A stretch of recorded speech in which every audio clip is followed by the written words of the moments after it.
Está con nosotros, tal como lo anunciábamos, desde la capital federal, el licenciado Gonzalo Quilodrán, a quien le decimos, ¿qué tal? Buenas noches, gracias por estar ahí, por este tiempo para con nosotros, Gonzalo. No, por favor, Mónica, el agradecido soy yo. Gracias por el contacto y a través de tu programa poder estar en contacto con todos los salteños y las salteñas también.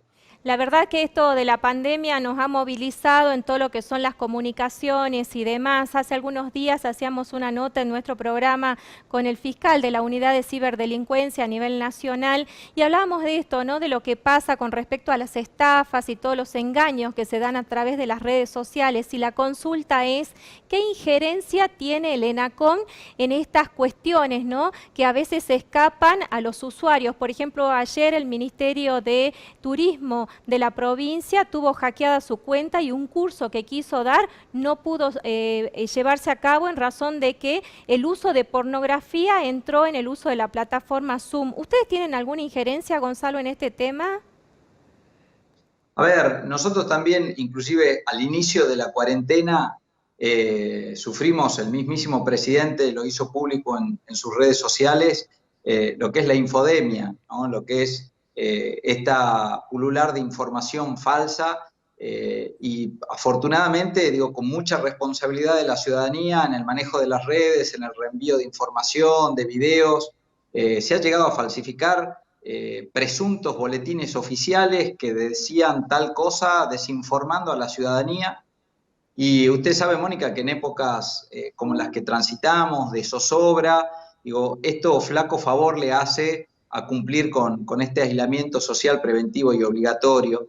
Es un tema que no tiene una regulación completa. Casualmente dábamos un informe acabado la semana pasada a la Comisión de Comunicaciones e Informática de la Cámara de Diputados de la Nación, desde nuestro organismo, desde la Secretaría de Medios de la Nación y desde la Secretaría de Innovación Pública, todos organismos que tienen injerencia en la comunicación de gobierno. En nuestro caso, no es solo en este tipo de la comunicación digital, sino que el Ente Nacional de Comunicaciones tiene injerencia también en lo que hace al contenido, en materia audiovisual, en materia de telefonía móvil, en telefonía fija, internet y también en los correos postales, así que tuvimos una cuarentena muy, pero muy movida en lo que a nosotros respecta. Y es un tema que nosotros también tenemos una preocupación creciente. Lo que usted me contaba de Salta, sinceramente, no lo sabía. A lo mejor uno ahora tiene responsabilidades y que velar por un servicio esencial a lo largo y ancho de toda la Argentina, pero la verdad que escuchaba estupefacto lo que usted me planteaba que había ocurrido con esa página oficial del Ministerio de Turismo, creo que me dijo. Así es, y ahora ustedes podrían exigirle a esas empresas, por ejemplo, que tengan algunas normas de seguridad, porque más allá de contratar un servicio, como lo hizo justamente el Ministerio de Turismo, que contrató un servicio premium que era para 300 usuarios que se podían subir a la red, sin embargo, cuando llegaron a 100 ocurrió este problema. Ustedes podrían hacer algo porque mundialmente se dice, por ejemplo, que Zoom no es una plataforma segura, sin embargo, hay algunas personas, digamos, que saben de la materia y dicen que usando filtros sí es segura. Por ejemplo, Skype no tiene estos inconvenientes. ¿Hay algo que desde el ente se puede hacer para que estos organismos, estas empresas actúen en consecuencia y evitar todo esto como una intervención del Estado para con ellos? Sí, por la actividad que nosotros nos toca regular, nosotros tenemos mucha vinculación con organismos internacionales y también con los grandes generadores de contenidos y aplicaciones en todo el mundo. Digo, la pandemia nos llevó a tener que hacer un trabajo conjunto con, por ejemplo, con el gigante del streaming, como por ejemplo es Netflix, para bajar la tasa de bits con la que transmite, o una medida que después se tomó a nivel mundial que tuvo que ver con la subida de videos e imágenes en las principales redes sociales, concretamente Facebook e Instagram, y después también, lógicamente, teniendo como medida de seguridad algunos patrones claros respecto de estas aplicaciones. Le paso un dato, Mónica. El uso de Internet ha permitido en nuestro monitoreo constante ver cómo hay algunas determinadas aplicaciones, principalmente estas referidas a las videoconferencias, que han crecido pero exponencialmente. Digo, por decirle en algún momento, Netflix creció en un 43% y la plataforma de Zoom creció en más de un 4000% respecto de lo que se venía utilizando. Hay países que han exigido a esta plataforma algunas medidas de seguridad respecto a su uso, sobre todo en organismos oficiales. No ha sido el caso de Argentina. Nosotros, insisto, tenemos estudios comparados respecto de lo que otros países en pandemia y en aislamiento social y preventivo vienen llevando adelante en la materia. A mí me parece que la plataforma debe ayornarse, y no solo el Ente Nacional de Comunicaciones, sino los organismos. En este caso tengo entendido que la provincia de Salta tiene una Secretaría de Defensa del Consumidor y la Municipalidad de Salta también, así que no sé cómo serán las competencias de cada una, pero también tienen seguramente en el área vinculado porque hay una contratación de por medio. Ahora, si hay algo que ha crecido en los últimos tiempos en cuanto a los negocios y al crecimiento económico, son las empresas de telefonía. Y hoy más que nunca estamos sufriendo deficiencias del servicio, más allá de que la masa de usuarios se ha incrementado enormemente. ¿Hay alguna política desde el gobierno nacional para pedirle a estas empresas que vuelquen algo de los dineros que han ganado en todos estos tiempos, en esta situación tan crítica que nos toca vivir y donde realmente Argentina está pasando una situación financiera al punto del default? Sí, claro. Nosotros permanentemente estamos en contacto con las grandes empresas que son prestadoras del servicio de telefonía móvil. En este sentido, el trabajo es constante. Nosotros tenemos una Argentina que, desgraciadamente, Mónica, es muy desigual. Es desigual no solo en términos de ingreso per cápita, sino también a la hora de que se realizaron las inversiones en materia de infraestructura de comunicaciones. Y le hago una salvedad que, digo, es desde donde partimos. Concretamente, la provincia de Salta es la provincia que menos radiobases 4G por cada 100.000 habitantes tiene. ¿De Esto, cuántas hablando estamos más, hablando? mire, no tengo el dato fino ahora, no le quiero mentir, pero hay otro dato también que tiene que ver con las comunicaciones y tiene que ver con que Salta está muy por debajo, esto en el mismo sentido que el noroeste argentino, en la penetración de Internet por hogar en nuestra provincia. Digo, ¿por qué? Porque esto, si bien tenemos una Argentina que está hiperconectada en los principales centros urbanos, tenemos una Argentina que, donde no es atractiva para el mercado, no hubo atractivo para invertir y lo dejaron librado al azar, algo que va en contramano respecto de la responsabilidad de hacer un despliegue territorial.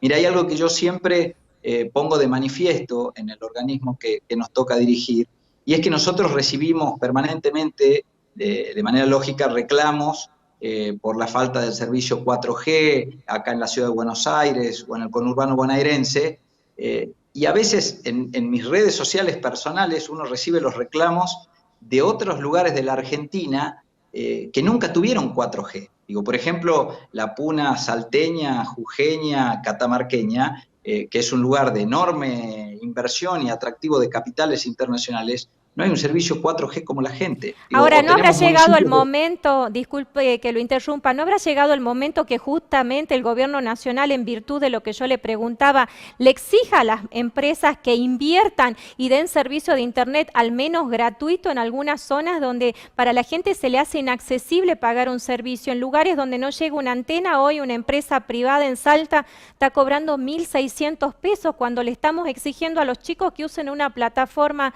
educativa, el que puede tener una computadora o las que haya dado el Estado, y la verdad que es muy incongruente, digamos, el mensaje con la realidad que vive cada hogar. Exactamente, por eso le decía, nosotros tenemos una Argentina desigual, recibimos esta situación que no solo que la reconocemos, sino que hay que trabajar muy fuertemente. Digo, parecieran muy poco los próximos 4 años de la gestión del gobierno nacional para revertir esta tendencia. De todas formas, nosotros tenemos objetivos a corto, a mediano y a largo plazo. En lo que hace a nuestra provincia particularmente, a mí me toca, insisto, velar por las comunicaciones en toda la Argentina, pero mi corazón va a estar siempre en Salta, y el conocer el territorio hace que uno se preocupe doblemente por lo que ocurre. Ahora Nosotros venimos consultando, trabajando. disculpe, ahora consultando la página del ente nacional, ustedes anuncian en medio de esta pandemia el uso de una línea telefónica que es el 120. ¿Qué le va a permitir, digamos, al usuario poder llamar a esa línea? ¿Cuáles son los servicios que van a brindar? El 120 surge a través de un trabajo conjunto con el Ministerio de Salud de la Nación, a pedido de muchos gobernadores que veían colapsadas determinadas líneas de atención ciudadana, como por ejemplo el 107 en Buenos Aires, el 911 en Salta, que es exclusivamente para casos de consultas, de evacuar dudas, de información respecto a COVID-19, a coronavirus. Entonces, hoy Argentina tiene desde el viernes pasado esta línea que es absolutamente gratuita, que atiende las 24 horas del día desde todos los puntos del país para cualquier caso de asesoramiento en materia de coronavirus. Esto, insisto, surge de una inquietud de los gobernadores y de un trabajo conjunto del Ente Nacional de Comunicaciones con las empresas de telefonía móvil y el Ministerio de Salud de la Nación. Ahora, aprovechando su presencia allá del otro lado del televisor y a través del sistema online, ¿qué le parece a usted, siendo parte del equipo del presidente de la Nación, esta decisión que ha tomado la justicia y que la acompaña el presidente de decir que algunos presos que estén en ciertas condiciones pueden salir en libertad condicional, digamos, irse a su casa con un arresto domiciliario y todo lo que genera detrás de esto? ¿No? Muchas víctimas temerosas que temen por su seguridad porque sabemos que muchas veces la justicia actúa discrecionalmente y ya hemos tenido hechos donde aquellos presos que se les dio este beneficio han vuelto a delinquir. Ni qué hablar de lo que ha ocurrido en Devoto, muy cerca de donde seguramente usted reside, de este poder, ¿no? De gente que está dentro de los servicios penitenciarios que se creen dueños, digamos, hasta de la libertad de los que estamos afuera. Sí, absolutamente. A ver, yo creo en la división de poderes, creo que la justicia, al igual que el Poder Ejecutivo y el poder Legislativo, cada uno toma las medidas preventivas de acuerdo a su competencia. En esto, la justicia deberá garantizar y velar por la integridad de los reclusos, entendiendo y no poniendo en peligro el resto de la ciudadanía. Me parece que en eso soy muy respetuoso y es un área que no compete a nuestra órbita, así que quiero ser muy cauteloso a la hora de opinar. Sí, pero usted es un hombre de la política y no vamos a dejar de que opine de estos temas que nos interesan sobremanera. Licenciado, con respecto a todo lo que está ocurriendo y el panorama por el que atraviesa Argentina y también apelando a la política más allá de su función, ¿cree que debemos seguir con una cuarentena tan estricta más allá de que tenemos un país bastante, digamos, inestable en materia económica, mucho dista de lo que son las economías europeas, donde el sistema sanitario ha sido muy riguroso en cuanto a la cuarentena? ¿Cree que podemos seguir sosteniendo este sistema de aislamiento, más aún en el interior, donde las economías regionales están pasando una situación bastante crítica y ni qué hablar de aquellos trabajadores independientes que viven del día a día? Bueno, ahí podemos dividir casualmente lo que usted planteaba. Digo, las decisiones, si bien las comunica y las toma la política, esto es a instancias de un consejo de expertos epidemiólogos que van informando las diferentes áreas que se puede hacer. Hoy tenemos una Argentina que divide los conglomerados urbanos de más de 500.000 habitantes y de menos de 500.000 habitantes. Usted hacía referencia a las economías regionales. En su gran mayoría, esas economías regionales de la Argentina profunda estuvieron exceptuadas desde el primer momento respecto de una cuarentena, de un aislamiento obligatorio muy duro. Entonces, me parece que acá hay que distinguir dos realidades distintas. Hay un área urbana que tiene otros riesgos de contagio y una Argentina rural que no los tiene y que hay que garantizar por parte de las autoridades locales y del trabajo conjunto entre nación, provincias y municipios, de garantizar las condiciones de higiene, de salubridad para los trabajadores y para aquellos que transitan por cada uno de esos municipios, de los más de 2.200 municipios que tiene la Argentina.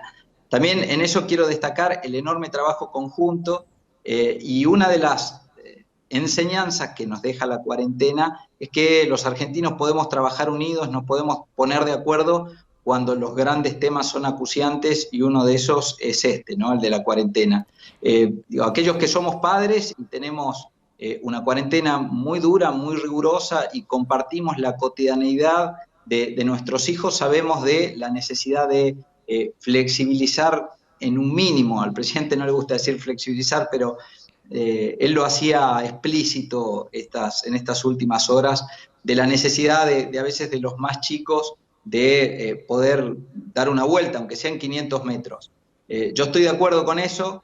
Me parece que la situación, de todas formas, con la que ha abordado nuestro país esta epidemia, esta pandemia a nivel mundial, ha demostrado que vamos por el camino correcto. Preocupa mucho qué es lo que pasa en países vecinos, por ejemplo Brasil, o en grandes potencias, que se ha descontrolado absolutamente la cantidad de enfermos y la cantidad de decesos, concretamente España, Italia, Estados Unidos, y uno no deja de preocuparle por ser el principal socio comercial lo que ocurre acá en el vecino Brasil, ¿no? Muy cortito ya para terminar, ¿qué le parece, no? Usted es un entendedor también del tema económico.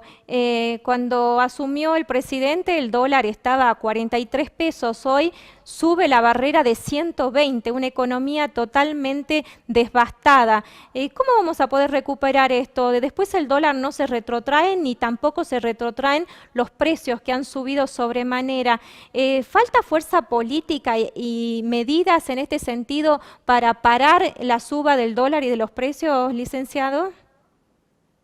No, mire, yo creo que cuando salgamos de esta pandemia, el mundo no va a ser el mismo. Ese mundo especulativo, el mundo de las finanzas, va a tener que ceder y tendrá que arrodillarse a la economía real, a la economía que genera trabajo, a esa economía que cambia la vida cotidiana de la gente. Digo, lo que usted me plantea, digo, yo puedo añadirle algunas variables: la caída del precio del crudo o el desplome de las bolsas y de las principales potencias. Nadie hubiera pensado que una economía como la norteamericana se contrajera en torno entre 5 y 10 puntos, o la Unión Europea tuviera el desplome histórico que no tiene parangón. O pasa lo mismo con los países siempre florecientes en las últimas décadas del Asia-Pacífico. Y entonces digo, me parece que lo que tenemos que replantear es mucho más profundo. No son las finanzas, no es el precio del dólar en sí, sino hoy cómo preservamos la vida de las personas en este planeta y cómo hacemos una economía verdaderamente sustentable, sostenible, amigada con el planeta, con el ambiente y sobre todo amigada con el buen vivir. Me parece que esta pandemia pone en tela de juicio no solo la economía, no solo las finanzas, sino principalmente cuáles son las prioridades de un mundo entero. Yo creo que tenemos una enorme oportunidad. ¿Sí?